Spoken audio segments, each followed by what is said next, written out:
DLED আৰু BEd কৰাসকলৰ কাৰণে আহিছে এটা খুব ভাল খবৰ যে অক্টোবৰ মাহত অনুষ্ঠিত কৰিবলৈ গৈ আছে জেনেৰেল টেট। গতিকে ভিডিঅ'টো শেষলৈ চাওক।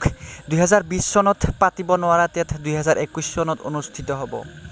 নিযুক্তি প্ৰক্ৰিয়াৰ সমান্তৰালকৈ অনুষ্ঠিত হ'ব এই টেট। মানে অসম চৰকাৰে যে 1 লাখ নিযুক্তি দিম বুলি কৈছে, তাৰে লগতে মানে এইটো সন্নিৱিষ্ট কৰা হৈছে।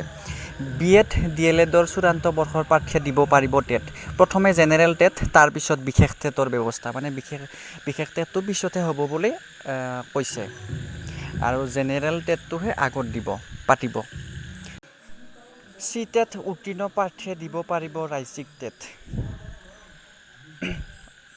শিক্ষা বিভাগত অচিৰেই বৃহৎ নিযুক্তি হ'ব, আমি সকলোৱে গমেই পাইছোঁ। আৰু এতিয়া সেইকাৰণে এই টেটটো অনুষ্ঠিত কৰিব গৈ আছে।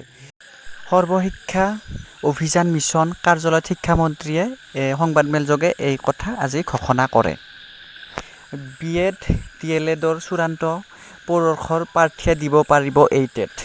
প্ৰথমে জেনেৰেল টেট অনুষ্ঠিত হ'ব আৰু তাৰপিছতহে বিশেষ টেট।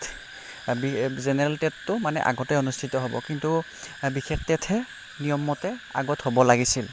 যিহেতু বিশেষ টেটৰ এটা ডেট মানে অনুষ্ঠিত কৰা ডেট পষ্টপন কৰিছে, কিন্তু তথাপিও জেনেৰেল টেটটোহে আগত অনুষ্ঠিত কৰিম বুলি ঘোষণা কৰিলে।